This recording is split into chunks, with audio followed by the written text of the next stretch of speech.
यतु इह पितृविप्र, जो व्यक्ति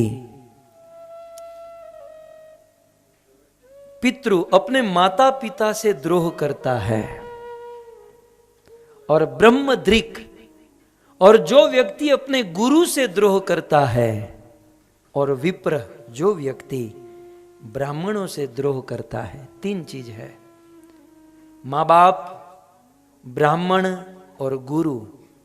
इन तीनों से जो द्रोह करता है उस व्यक्ति को ताम्रमयी नामक वन नरक में डाला जाता है। कौन से नरक में? ताम्रमयी। भयंकर नरक है। इस ताम्रमयी नरक की यातना भयंकर है, लेकिन इस नरक में वो जाता है जो मां बाप से द्वेष द्रोह करता है।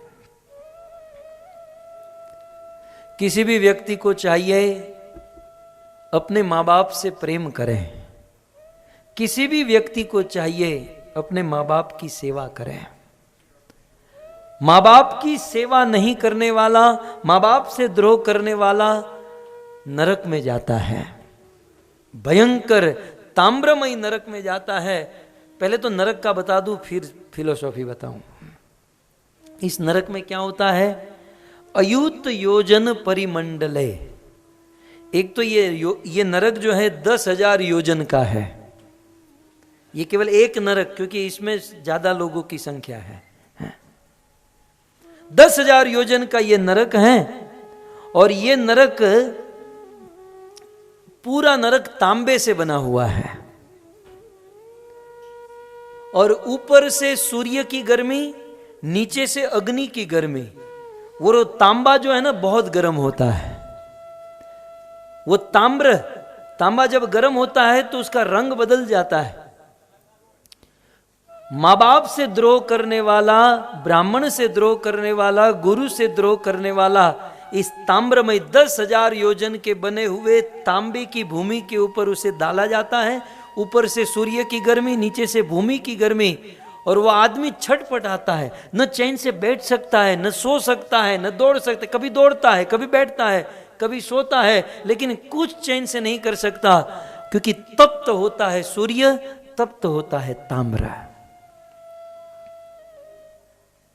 भयंकर यातना दी जाती है जो व्यक्ति अपने मां बाप से द्रोह करता है।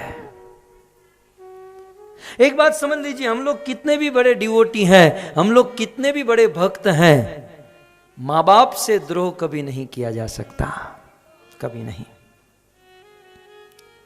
जिस मां ने 9 महीने तक हमें गर्भ में रखा, जिस मां ने असह्य वेदना सहन करके हमें जन्म दिया, जिस बाप ने उंगली पकड़कर चलना सिखाया, जिस पिता ने हमको पढ़ाया लिखाया, समाज में खड़े रहने लायक हमको बनाया, उस मां बाप से द्रोह करके हम चाहे कि हम सक्सेस हो जाएंगे, ये कभी हो नहीं सकता। हालांकि शास्त्र में लिखा है कि भजन करने वाला देवर्षि भूताप्त नृणाम पितृणाम, किसी के ऋण में नहीं रहता। लेकिन कैसा भजन, कैसी भक्ति? सर्वात्मनाय शरणम शरणयम, पूर्ण रूप से भजन जो करता है उनके लिए ये बात है। हमारा कोई पूर्ण भजन नहीं है। तो जब तक भजन पूर्ण नहीं होता, हम शुद्ध भक्त नहीं बनते, तब तक मां बाप की सेवा अनिवार्य। मैं तो कहूं शुद्ध भक्त बनने के बाद भी मां बाप की सेवा अनिवार्य है। मां बाप से कभी द्रोह नहीं करना चाहिए, कभी नहीं।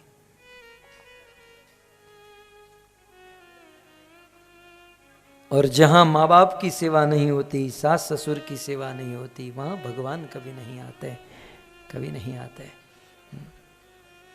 मैं आपको कितने इतिहास सुनाऊं। पितामह भीष्म ने अपने पिता शांतनु को प्रसन्न क्या किया? इच्छा मृत्यु का वरदान पा गए। कई बार कुछ लोग कहते हैं नहीं, हम हमारे माँ बाप की सेवा करें, लेकिन हमारे माता पिता डिवोटी नहीं है, और तू बहुत बड़ा डिवोटी हो गया है क्या? ना, हमारे माँ बाप 16 राउंड नहीं करते हैं, और तेरे 16 राउंड मैं जानता हूं कैसे हैं। माँ बाप डिवोटी हो या न हो, वो चैंटिंग करे या ना करे, माँ बाप होते हैं। उनकी सेवा करना प्रत्येक संतानों का धर्म होता है। नहीं तो सोचिए, शांतनु महाराज कौन से बड़े डिवोटी थे, मुझे बताइए। शांतनु महाराज कौन से बड़े डिवोटी थे, लेकिन हृदय प्रसन्न हो गया अपने पुत्र के ऊपर, ऐसा वरदान दे दिया, बेटा जब तक तेरी इच्छा न हो तब तक मौत तेरे जीवन में नहीं आएगी। इच्छा मृत्यु का वरदान। माँ बाप यदि प्रसन्न हो और दिल से हृदय से यदि आशीर्वाद दे तो उनके संतान सदैव सफलता के शिखर पर राज करेंगे। और दूसरी बात, माँ बाप के दिल को दुभाकर आप चाहे कितना भी धन संपत्ति एकत्रित कर लो, जीवन में सुख और शांति कभी नहीं मिलेगी। थोड़ी गरीबी भोगत लीजिएगा, थोड़ा सेक्रीफाइस कर लीजिएगा, लेकिन माँ बाप को प्रसन्न रखिएगा, ईश्वर मिल जाएंगे आपको। हमारे महाराष्ट्र में पुंडरीक की कथा है ना, माँ बाप की सेवा कर रहा था, कृष्ण उनके सामने प्रकट हो गए, ये सेवा में बिजी।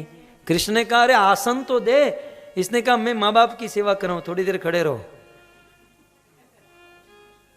इसमें कृष्ण रूठ नहीं गए, कृष्ण को क्रोध नहीं हुआ, कृष्ण खड़े रहे, बोले कहीं आसन देकर मुझे बिठा तो दे। एक ईंट पड़ी थी, ब्रिक ईंट जाते हैं ना, वो उठाकर ऐसे फेंक कर कहा, इसी के ऊपर खड़े रह जाओ। कृष्ण ईंट के ऊपर खड़े रहे और ईंट को मराठी भाषा में महाराष्ट्र में वीट कहते हैं, और वीट पर भगवान खड़े रह गए, इसलिए नाम हो गया विट्ठल। श्री विट्ठल भगवान की। माँ बाप की सेवा का प्रतीक है भगवान विट्ठल। अपने बूढ़े माँ बाप की सेवा करनी चाहिए। और जो ऐसे माँ बाप से द्रोह करता है वो ताम्रमयी नामक नरक में जाता है। इस जीवन में तो दुखी रहता ही है, लेकिन मरने के बाद ताम्रमयी नरक में जाता है जो माँ बाप से द्रोह। सबसे पहले वीडियो पाने के लिए लाल गोविंद दास यूट्यूब चैनल को सब्सक्राइब करें और बेल आइकॉन को प्रेस करना ना भूलें।